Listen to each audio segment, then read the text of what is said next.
Good afternoon, everyone. So on behalf of the 4 authors and the publisher, Policy Press, I'm delighted to extend a warm welcome to you all to the online launch of this book, which I have before me, Community Work Theory into Practice.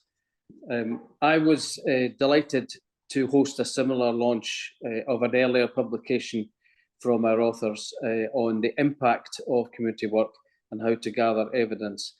That was back in February 21.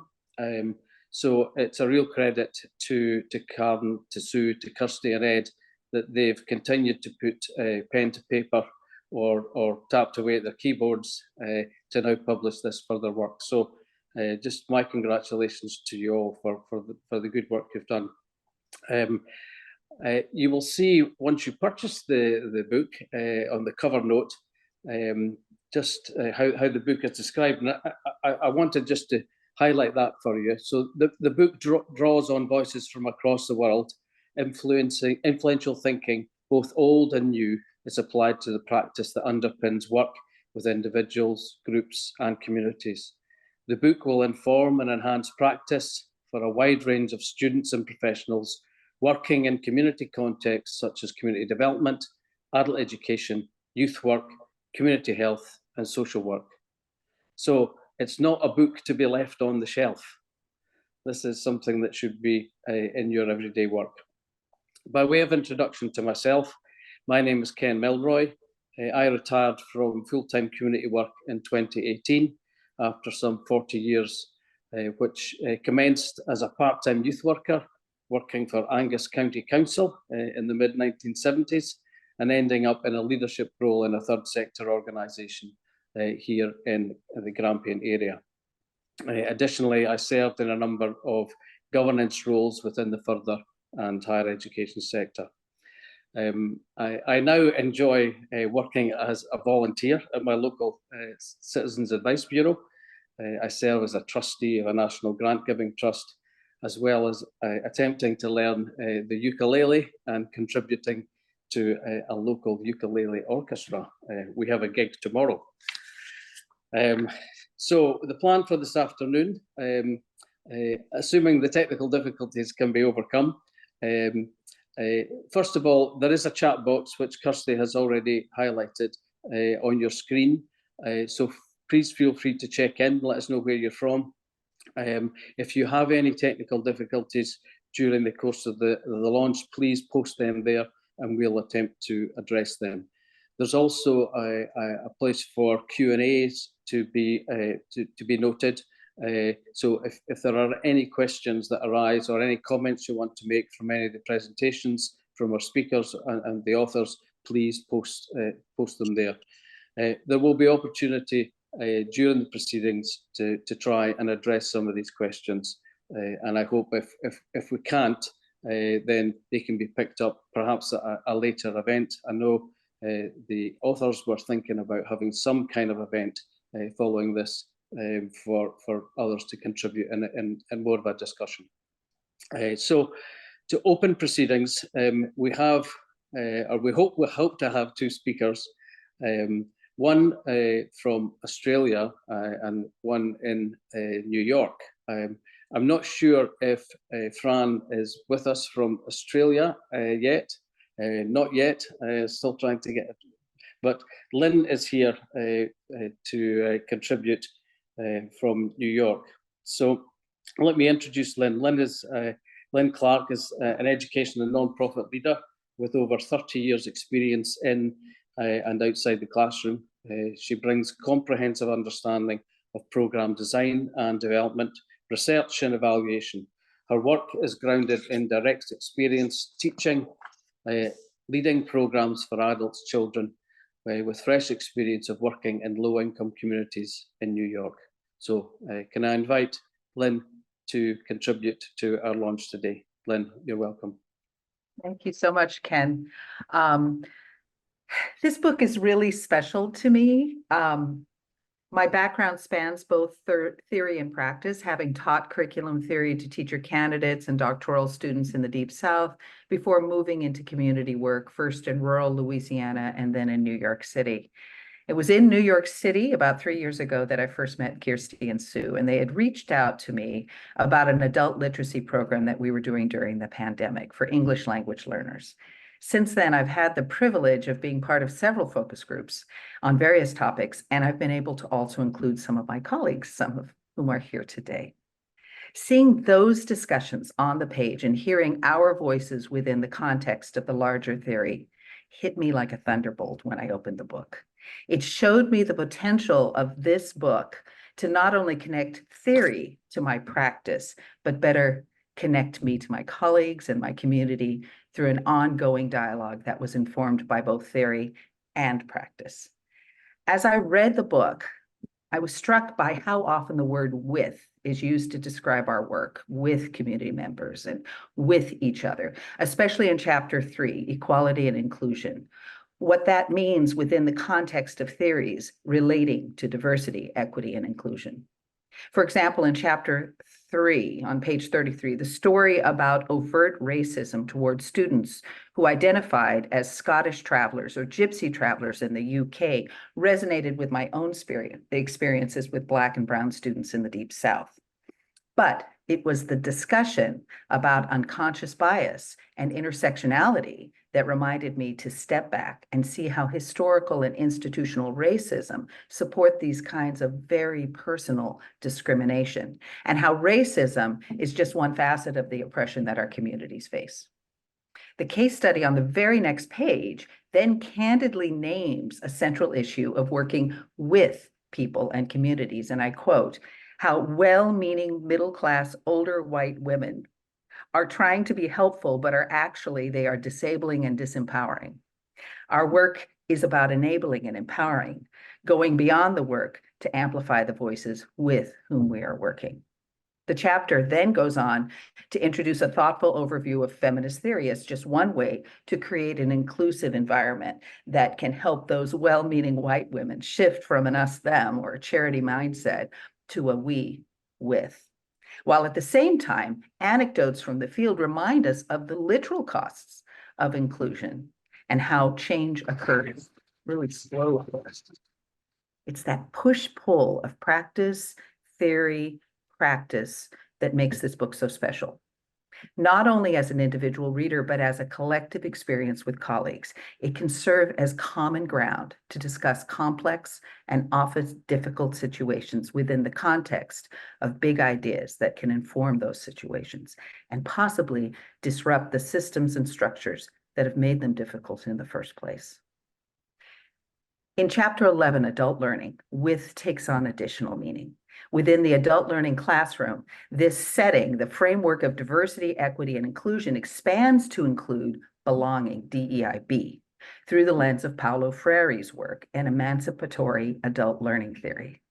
On page 167, the words of a colleague help me to remember the importance of moving beyond outcomes that are determined by funders and upper management, and to work with the students to co-create learning experiences, not just inviting our students to the table, but encouraging them to determine the menu so that we can all be fed. Although I've taught and I've studied Freire's work, it was not until I read those words on the page in relation to these concrete and very personal examples that I truly saw how that related to my work, to our work, and how an essential part of that work, both personal and professional, was to disrupt oppressive systems. So I'm so grateful to my colleagues and to this book for reminding me of why we do this work. In the final pages, the authors not only charge us to be political, to be brave, but they acknowledge that this is a profession that asks a lot of us. And I read, "The work we do is complex, and we are frequently asked to step outside our comfort zone and engage across differences. It is demanding as we seek to engage with communities at times and in places that reduce the barriers for them. It can be heartbreaking as we see the discrimination faced by the communities we serve and the trauma that they carry with them. It is sometimes risky, and we often find ourselves working against the desired outcome of our employer or funder. But the work we do is rewarding and life-changing for the communities we serve and for us as workers." This is the power of the book. It is written by people who stand firmly on the ground, in the work, with our communities. But it is also written by scholars who hold up the collective wisdom of our discipline, the big ideas that often shape our programs.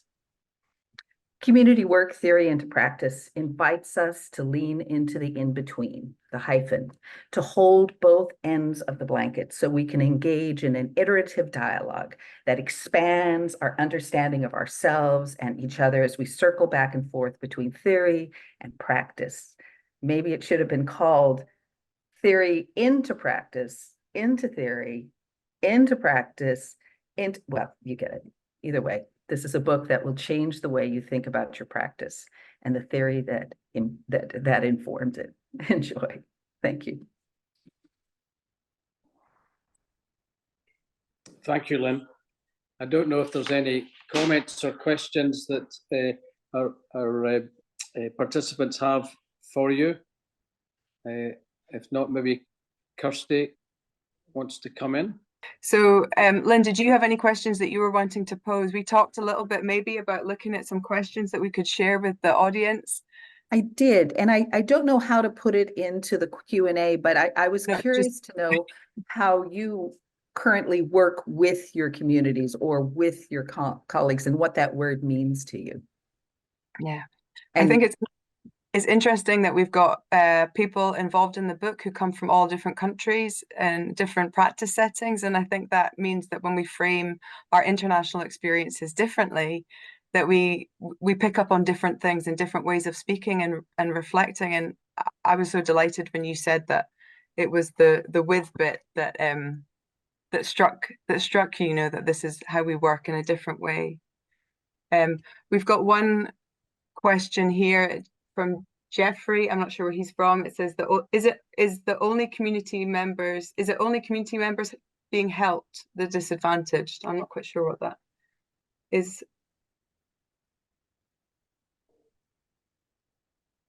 I'm not sure. Is it only community members helping disadvantaged people? I'm not sure if that's what it means. Here's another question. What are some ways that you work with your communities?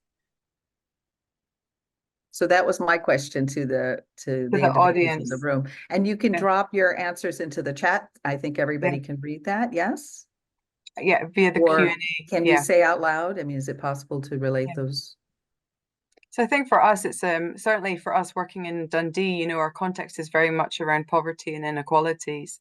I think one of the things that we need to really focus on is our community engagement skills and looking at how do we find those people who are, you know, traditionally kind of looked over or struggle to engage with these complex systems. And I think one of the things that is so important to community work is the ability to discuss and to engage with people. And I think that that's one thing that was really important to this book, was that it was based upon dialogue. And so I think that the people that we work with are and the people that came up was that ability to go and to just have, you know, how we use conversation to engage with people, to work with people. So I think I read Jeffrey's question, and to me, it depends on how you define disadvantage and left behind. And I think that goes back to intersectionality. I mean, in some way, I think we've all been marginalized at some point in our lives and within systems of inequality. But I think what the book really focuses on are those communities that community work tends to serve and work with. So it's all about bringing marginalized communities into the center as much as possible. And however you define that is really based within your community, I think. Kirsty, Karen, Sue, do you want to add anything to that, Ken?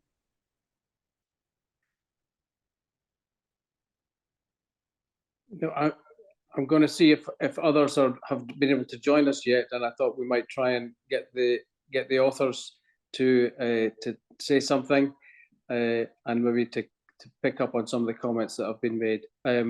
Our four authors, I'm not sure if they will need introduction, but Karen McArdle is Emeritus Professor of the University of Aberdeen. She has worked in community development field for over 30 years. Kirsty Forrester has worked extensively as a community learning and development worker and manager in local authority, third sector, social work and health settings.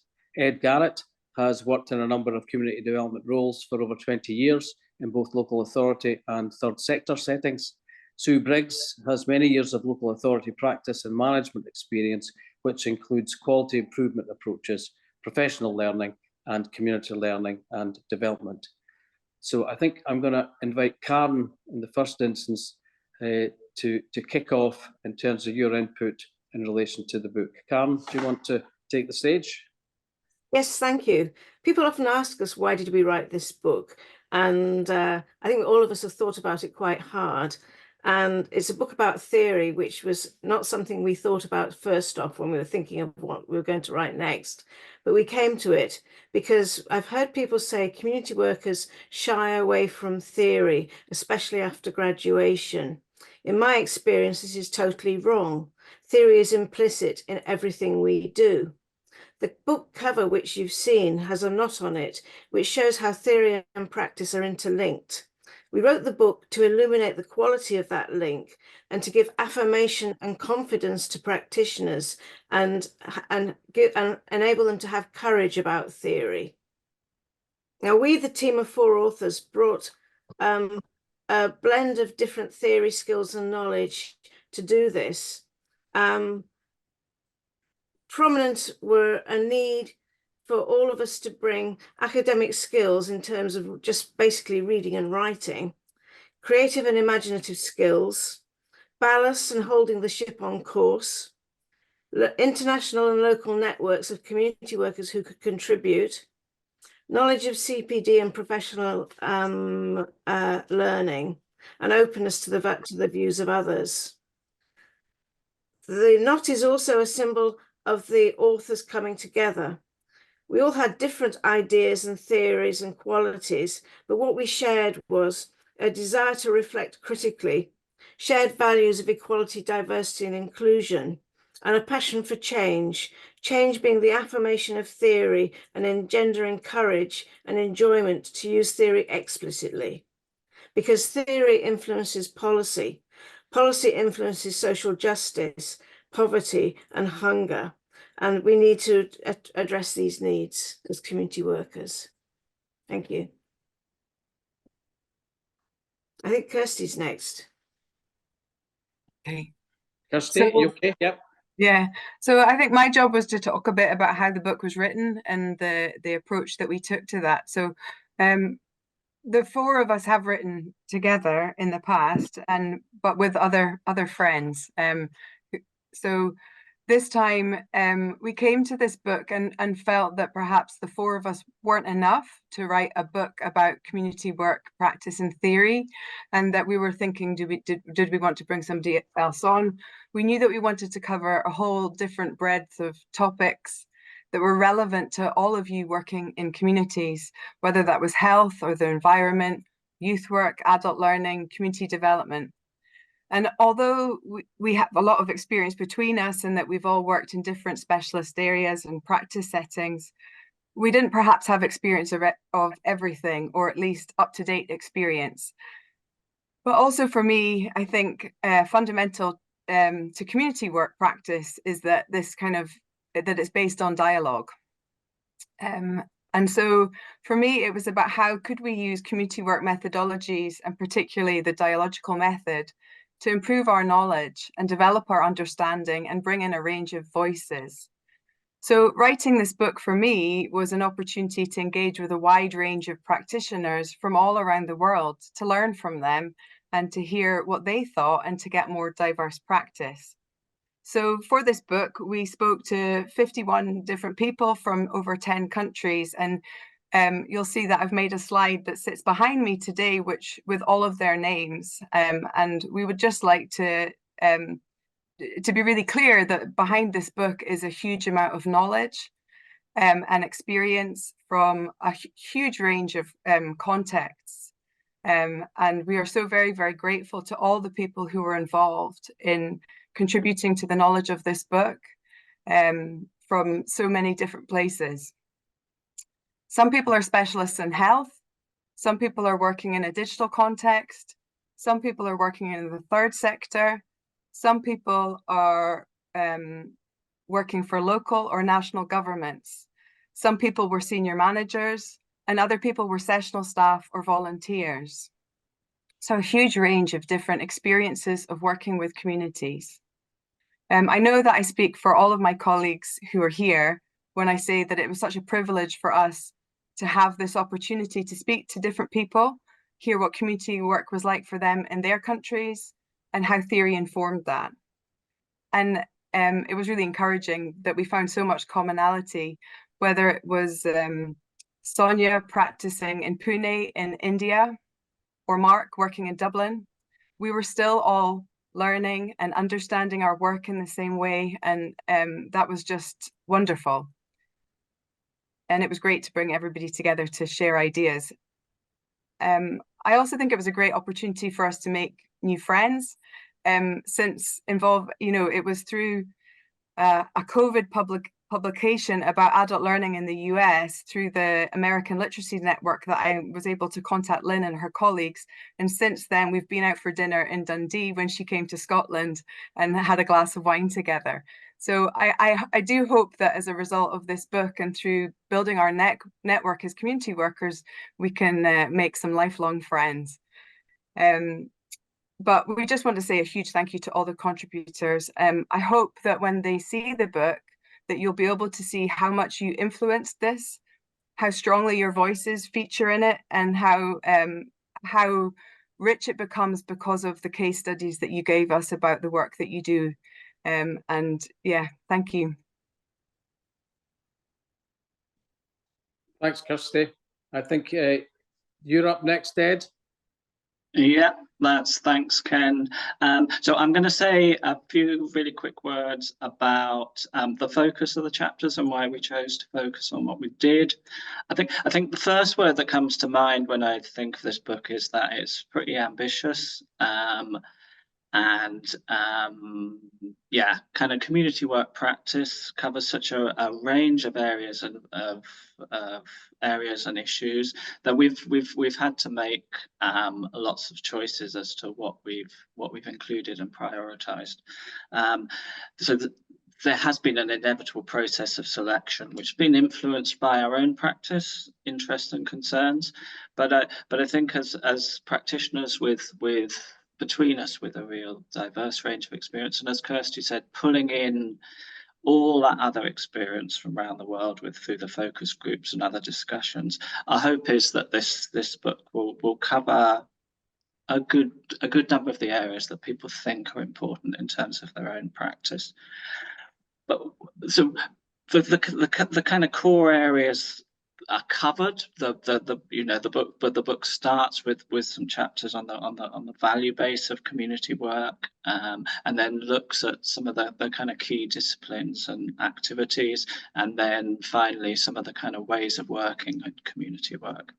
But within this, we were keen to see some kind of emerging areas covered. For example, there's a chapter on the environment, and there's not been kind of too much written about that kind of stuff. So that's kind of that was really interesting. And we also, whilst we were writing the book, we added in a chapter on digital community work to recognise kind of new ways of working post-pandemic.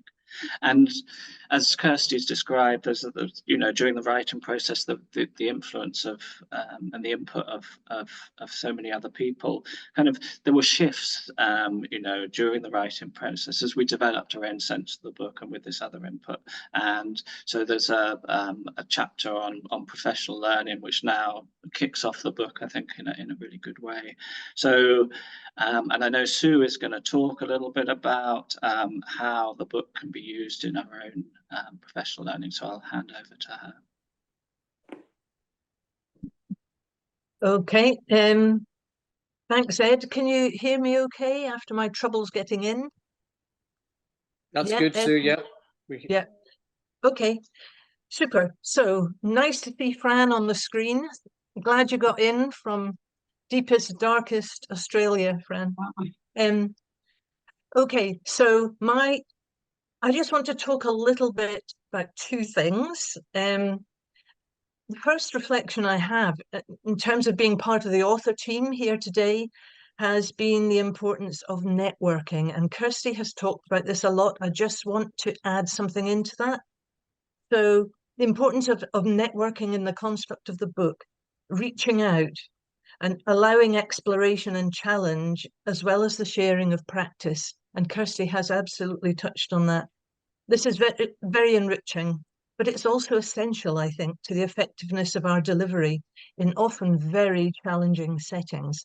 And we have attempted with this book to embrace the broadest church under the title of community work.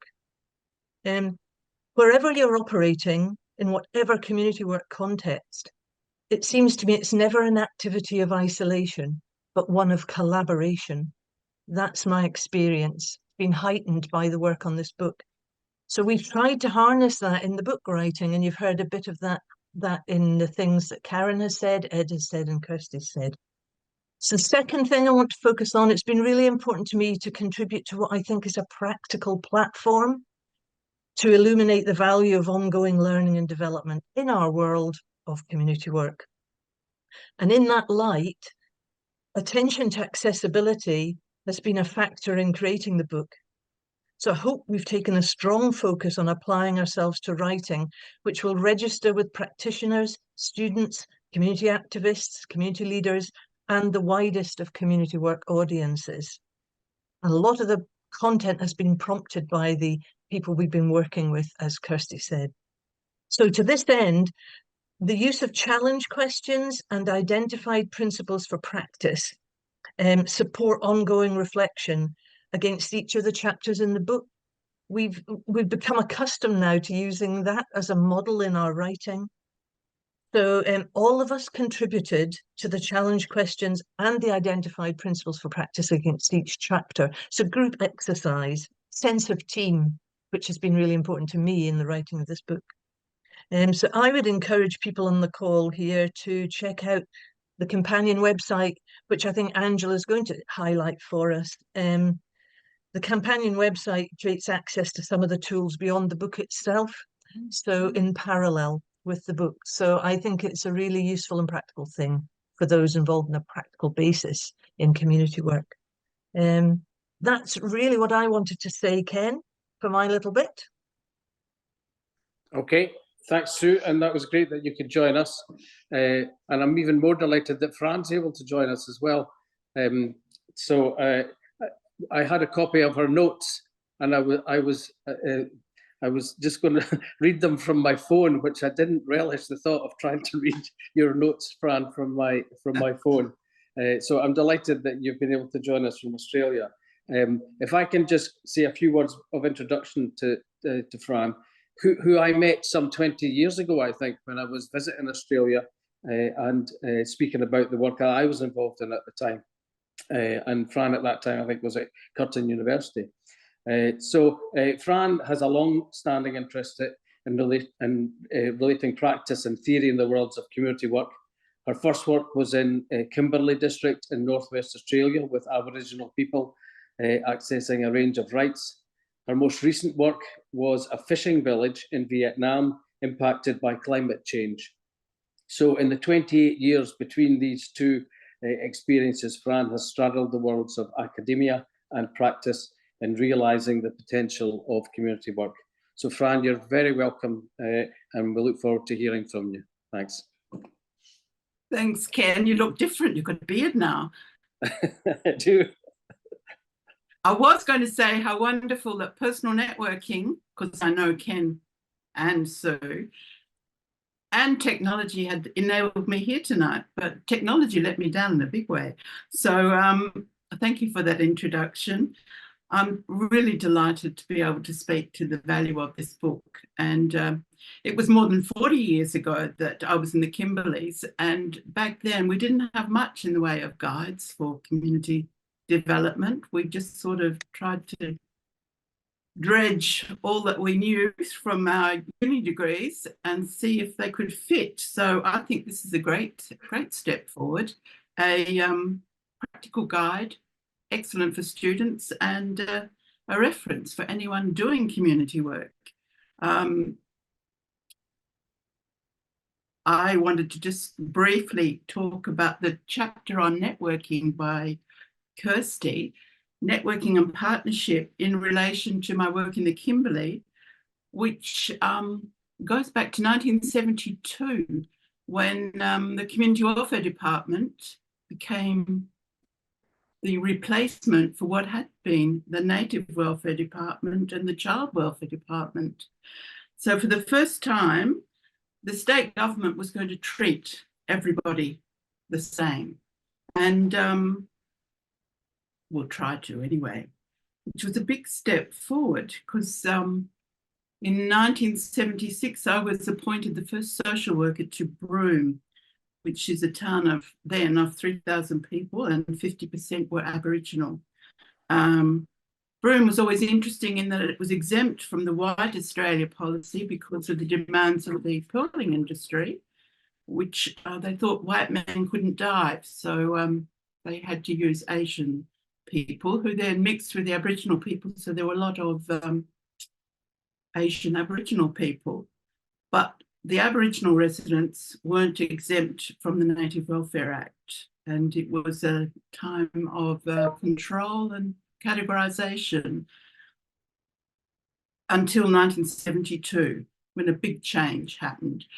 And I think when we do community work, the context in which we're operating is so important, that in terms of theory, the big picture theory is important to understand. And when it comes to Australia, in 1972, we had the Whitlam era, which was the time of significant progress in a whole lot of areas, and particularly for Aboriginal people. And at the state level, we also had a Labor government and a new Broome sweeping clean. And in particular, my task was to do community development with 150 people living on what was called the Ann Street Reserve. 12 tin huts around a common ablution block. And it was a responsibility inherited from Native welfare, but because there was no alternative housing on offer, we had to keep running the reserve.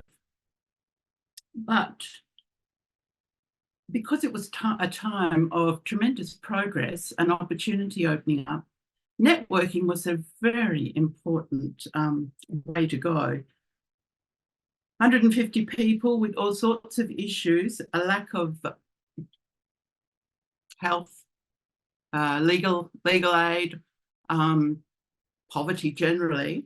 And by working with a particular community through community meetings, we were able to do an awful lot of improvements. Still, there was a reserve and it was still huts, but there was an awful lot happening, and a lot of people came in support. Bureaucrats, politicians, existing people, like Broome was a Catholic town, lots of nuns and one particular priest who were very supportive. It was a time of great general belief in progress, and we could see it happening. So that sort of was feeding on itself. For example, the arrival of the Aboriginal legal service in town meant a significant change, because until that time it had been run, the legal service, the legal system had been run as a sort of fiefdom for the justices of the peace, who were important people in town, but not legally trained. And the first case involved a reserve resident who had stolen a cow, but when it went to court, the lawyer was able to argue that, in fact, the police had no evidence, so the case was thrown out of court. And this was a shock to the way things had been run before. Just one small example of how things changed. And because the community, the 150 people were meeting as a regular community, regular meetings, didn't take long for everyone to cotton on to the new possibilities. the principle of building independence. So out of this great change and initiative, the community took steps themselves. One of the things they really hated was the common ablution block, which was always in a mess, like a caravan park. And after some time as a community group, they wrote to the Minister for Aboriginal Affairs and asked for an extension to each hut with a kitchen and a bathroom. And this happened. The money arrived, the buildings were built, and so then they invited the minister from Canberra to come and do the opening, and they all chucked in for a carton of beer to celebrate the occasion. There were lots of little events like that that happened, but the independence went in all sorts of directions. They're very hard to measure, but looking back, and because I keep going to Broome, you can see the same people now in all sorts of positions that are a long way from where they were back in the 70s. And the next principle was to ensure accountability and to have a shared vision in whatever it is that you're doing. And for us, because we're a state government department, we had the normal public service requirements to meet. We had the regular meetings on the reserve, and we kept very tight minutes of our regular planning meetings. And these were very useful in seeking assistance in various planned activities. But looking back, I think a recent happening highlights what was achieved. And this is the first slide that Angela is going to put in, I hope. This is the cover of a CD. I know they're real old-fashioned now, and it's sort of falling apart because it's a very cheap version, but it's called Living on the Reserve, Stories of Strength. Songs and Stories from Ann Street Reserve, Broome, 1960 to 1980s. In the 1980s, the reserve was knocked down and dense urban dwellings put up. But just recently, people have been reminiscing about their lives back then and what they were able to achieve. And this collection of songs, which was performed at a public event in Broome back in 2019, was a wonderful accounting of what was achieved through community development. And I think it highlights the fact that arts are such an important part of the accounting of community development. And the Ann Street Reserve Committee ran this whole project after one of the residents was at the local university and decided it would make a good research project. From there, they developed this CD after several decades from when they were eliminated. The whole reserve was knocked down and was on the path to not being remembered at all by formal means.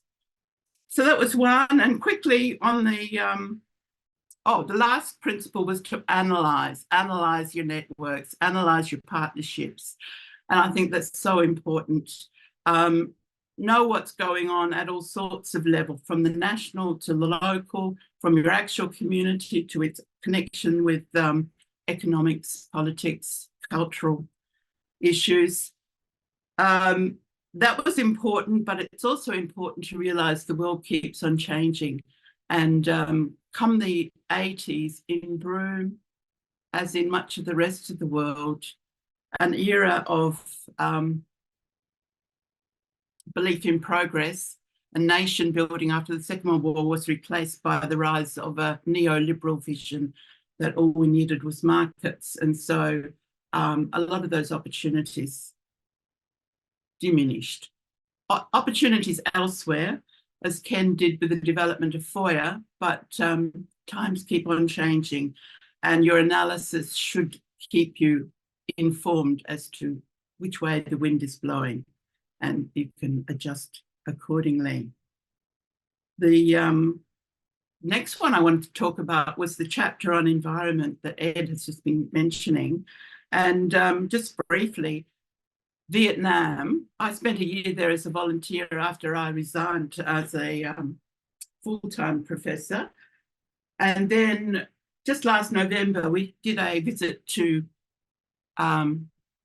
Vietnam with some social work students. The first slide is of Da Nang, a very modern city, which was the site of much of the fighting during the Vietnam War and was really razed to the ground. So we have a very modern Vietnam, but just along the road, just along the beach, is a fishing village where people have lived for thousands of years by fishing. And they are being severely impacted by climate change. Fishing is no longer such an important activity. The principles that Ed and Karen have spelled out: no social justice without environmental justice.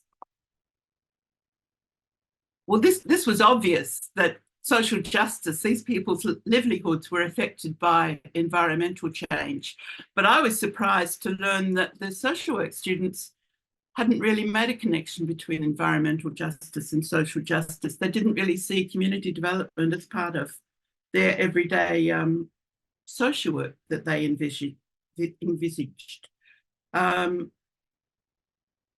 after being involved, they were able to make the links very clearly. Also, an extended sense of community. This particular project was driven by an environmentalist older than I am, who was also a member of the local community and also had connections to the UN and was a university consultant. His networks extended the sense of community to really what was a global one. So he welcomed us as green tourists to join this community of understanding as to how climate change could be addressed. At the same time, going from the global to the local, because Vietnam still operates at a commune level, it's a socialist country, buy-in from the local community was easily structured and organised, and people were very keen to do whatever they could to improve their way of life. Third principle, discourses of environment can be oppressive as well as liberating. People knew they needed an alternative to fishing, but top-down decision-making would be counterproductive without local input. Because of the cultural knowledge and sensitivity of those driving the project, they tended to overcome any oppressive aspects. People were really keen to get involved in this. It wasn't seen as oppressive in this particular case. It's easy to understand how it can be, as outlined in Ed's chapter. And the next principle is being paid as a community worker can have an impact. Again, Vietnam was different in that nobody was being paid at a great rate. I think the driver of the project was very much a volunteer himself in many ways. In the village, everyone was benefiting from the project. They were capitalising on tourism with local production of unsinkable coracles paddled by people who had generally been fishers. So there in the slide is a picture of one of the coracles. And tourism is big in this area. There were buses and buses lined up to take a ride through the mangroves in these coracles. And all of the production of the coracles was local, using local, it's not weeds, reeds to weave the coracle. And then there is a forest nearby where a resin is used to make the watertight finish to the coracle. So they had about 2,000 of these coracles, and they were all in constant use. And it was an excellent livelihood for a whole lot of people who otherwise would have been fishers. There was still some fishing, but very little, and they were trying to build it up again. So that's being paid as community work. In this case, it wasn't so much being paid as a community worker. Need to support marginalised communities, supporting connections between disadvantage and environmental change. How you do this is always decided in consideration of both local views and the context. And in Vietnam, a respect for age and learning helped. I mean, they really admired the man who was running it. He was an old man, but they admired him, and they were very, very respectful of his learning. And our role in learning, we learned such a lot about community development and how it might be used in social work. I loved reading the book. Thank you so much for letting me share in this, and congratulations to everybody involved. It's fantastic. Thank you. Many thanks, Fran. I think you must have stayed up quite late to contribute to today's launch, so we're very grateful for that, and some fantastic examples from your work in life in relation to the work that's been explored in the book. So thank you for sharing that with us. That's really helpful. We do now have an opportunity for some questions. I think that I do see some comments and questions in the chat that we might want to pick up on. I think there's some interesting comments about the wider relevance of the book across different disciplines. I don't know if the authors or any of the speakers want to pick up on that. I think Fran's examples demonstrate its use across a whole range of different contexts. But Kirsty, do you want to come in on any of that? I see you've replied to some of those. I was just going to come in on the sharing, how we're going to share the book and wider net. Was that the question? Yeah. Yes. Yeah. Well, I think obviously our marketing colleague Angela, who's here today, will have a strategy for how that goes out. You know, I think what I like about Policy Press is it recognises we've got colleagues here today who are, you know, social work, public health, and a wide range of sectors. And I think that Policy Press is publishing is good at making links. You know, it's not one thing or the other. I think that we're often got one foot in one place and another foot in another. And I think that through the way that work will be shared, it can be shared in a wide range of networks. Of course, we'll continue to engage as widely as we possibly can to do that work. But one of my other colleagues might want to come in. Karen, do you want to? You're on mute. Just to say that Sue and I are currently engaged in some work on health and well-being, and so the boundaries are getting very much more blurred and blurred and blurred between what the different professions do. So I think there will be some blending in that way, and I think thinking about a strategy is a really good idea, because I can't say we've got a strategy about it. But I think that it's a very good idea, that it's something we could give our thoughts to. Okay. Any other points at this moment? So Angela, do you want to? Can I just quickly come back? And I was just going to say, in terms of the thing about health, is that I would just say that I think that it can take a long time to build alliances, and that I think that I've been really impressed by a colleague that I work with here who is actually funded by Health and Social Partnership, you know, by Health, but she sits with us in a community setting, and it's really interesting to see how it's what Dawn's saying there about lived experience, you know, about how actually going out and engaging with people within a health context is now the first thing that's done. But it's about us as community workers often building relationships and trust and showing the difference that can make, and how rich the experience of our plans and engagement with plans can be. And I'm looking at that from an outsider and seeing somebody who's achieved that, but that's a whole career of work. And so it's not, I don't think that happens quickly. Sorry, Ken. Can I come in, Ken, as well? Can I just add on to that, Kirsty, that you know, Fran really made me think about the importance of looking at impact over long periods of time, and that often we're tied into funding streams and where results are required in short periods of time.